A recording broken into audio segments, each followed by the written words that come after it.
rekli, prvi dan nisem niti omenil Frančiške Šantalske, svete Frančiške, ki je tam bila, spomnimo, da se je na strani sveti Frančiške Careška, drugi Frančiška Šantalska, ki seveda kritika je popolnoma na mestu, ker je resnična, nisem, ampak ne zato, ker ne bi hotel, ampak v eno komedijo lahko daš, koliko daš.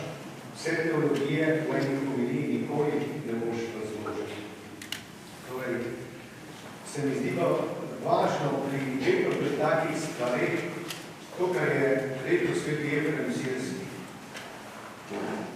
Kar velja tudi za nas, ko včasih beremo svetopismo, pa pridemo do trenutka, ko ne razumemo.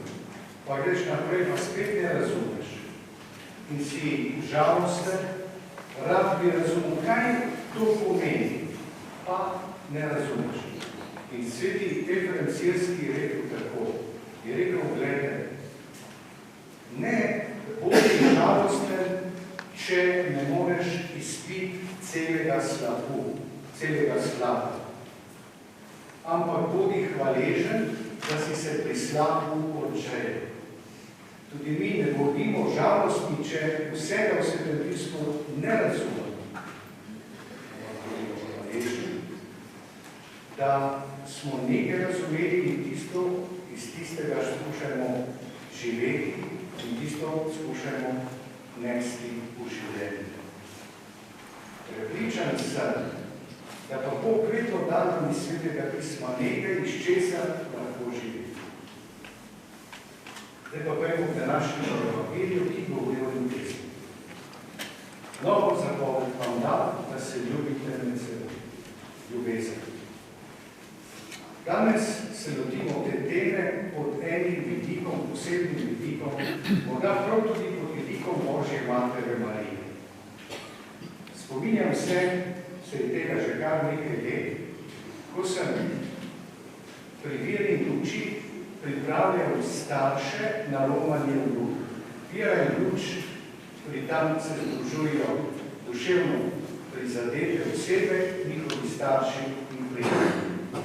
In so me prosili na nekaj vrudu, povem pa nekaj v Bernardni luči. In jaz se spominjam, da sem pač nekaj pripravil in življenjepis ga povedal. In veste, potem, ko sem rekel, ali bi to zdaj te vprašal, pa je povedal, ena gospa kot izstopa stranila. Je rekla, Gospod, vi ste govorili o Bernardki Luški, koliko je morala ona trpeti. Pa kako to, je rekla, da ona, ki je videla Božjo Mater Marijo, je morala to trpeti. Kaž, to ne moš verjeti, je rekla. Se ona je bila že skoro med lesi, pa da to trpjenje. Res?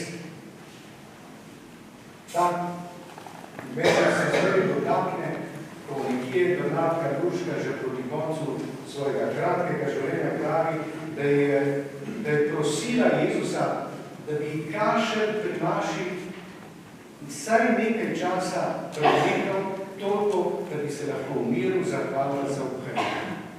Pa ni bilo. Ni bilo. Torej, zakaj ona toliko je morala trpeti? Te gospe se rekel, gospa, se lahko nadaljujeva naprej. Ne samo Bernardka Luška. Sama Božja Mati Marija, ki je Božja Mati, je ljubila svojega sina Jezusa, neskončno ga ljubila in morala skozi tako veliko trpljenje. In ne nazadnje, Jezus Kristus, pravi Bog in pravi človek, Božji sin, pride na zemljo in toliko trpi. V naravi ljubezni je, da prava ljubezen prej ali slej mora stopiti v trpljenje. Ne moreš ljubiti, ne da bi trpel. Zakaj ne? Glejte, Jezus Kristus je neskončno ljubil svet. A kaj so ljudje z njim naredili? So ga objeli, prepričali, opljuvali, ga pribili na križ in umorili. Ljubezen Jezusa Kristusa do človeštva je šla skozi trpljenje. Kar nam kaže, da ne moremo ljubiti, ne da bi trpeli. Pomislimo mi na svoje življenje. Kolikokrat trpi zakonska ljubezen? Mož ljubi ženo in žena ljubi Boga. Pa in prav tisti, ki ga ljubi, povzroča veliko trpljenje. Ali kolikokrat mora iti skozi trpljenje in stopiti v trpljenje? Starševska ljubezen. Starši ljubijo svoje otroke. Vse bi dali. In vendar, prav zaradi otrok velikokrat trpi. Ja, boste rekli, tako zakonska kot starševska ljubezen trpi zato, ker se en zakonc neodgovorno obnaša, pa gre preko svoje, pije, dela neumnosti, ali pa otroci grejo na kriva pota in povzročijo trpljenje. Res. Ampak bom dal še drugi primer. Lahko eden od zakoncev zboli. Ni hudo, ne želi slabega. Ali zboli otrok, ali otrok doživi nesrečo. Ne noče nič slabega nobene. In vendar, starši, ki ljubijo otroka in jim zboli, jih to ob toliki ljubezni, ki tisti, ki ga ljubiš, povzroča trpljenje. Trpiš zaradi njega. V naravi ljubezni same je, da mora prej ali slej stopiti trpljenje. Kajti Jezus Kristus, zakaj? Kajti Jezus Kristus je ljubil človeštvo in njegova ljubezen je morala biti križana in morala stopiti na križ. Njegova ljubezen se ni ustrašila, ko je morala biti na križ. Ampak je stopil na križ. Morda mi Slovenci to lažje razumemo, ker je naš tako lep, dober pesnik, Srečko Kosor je tako lepo to napisal. Veliko moraš potrpeti, da to spoznanje dobiš. Kdor hoče ljubiti, živeti, mora poljubiti križ. Mora poljubiti križ. Ljubezen šele takrat postopi v trpljenje, postane prava ljubezen. Kajti Kristus je dopolnil svojo ljubezen do nas, ko je stopil v trpljenje. Včasih mi kdo od mladih danes pravi, pa vprašam, da sta poročena. Mi dva sva šla skupaj tako poskusiva, dokaj bo šlo. Če bo pa prišlo kaj težav, greva na razred. In takim jaz zelo, skoraj malo grobo rečem, peta na razred na hod. Ker prej ali slej bo ljubezen morala stopiti na križ in v križ.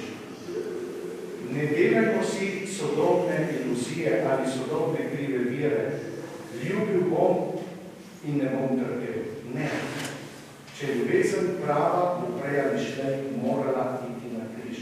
Kristusova ljubezen do človeka je morala stopiti na križ. Ljubezen Božje Matere do svojega Sina Jezusa Kristusa je morala stopiti na križ. In naša ljubezen bo prej ali slej morala stopiti na križ. Šele takrat bo prava ljubezen in šele takrat bo ta ljubezen oplemenitena, ker se bo postala podobna Božji ljubezni. Kristusovi ljubezni do človeka. Ampak na koncu bi rad poudaril še to. Ko govorim o ljubezni in trpljenju, poudarjam, trpljenje ni bistvo krščanske vere. Bistvo krščanske vere je ljubezen. Kristus ni prišel na svet, da bi trpel, ampak pravi Janez v Evangeliju, Bog je svet tako ljubil, da je poslal svojega edinorojenega Sina, da bi se nihče ne pogubil. Kristus je prišel na svet, da bi pokazal na Božjo ljubezen. Ljubezen Boga Očeta, ki ta ljubezen se ne ustavi niti pred trpljenjem. To je bistvo krščanske vere, ljubezen. In zato danes v koncu našega romanja prosimo Gospoda, da bi zmogli vedno ljubiti na priprošnjo Božje Matere Marije, kateri je posvečena ta cerkev, ki je v najtežjih trenutkih verovala, upala in ljubila, da bi bili potem tudi mi z njo deležni večne slave.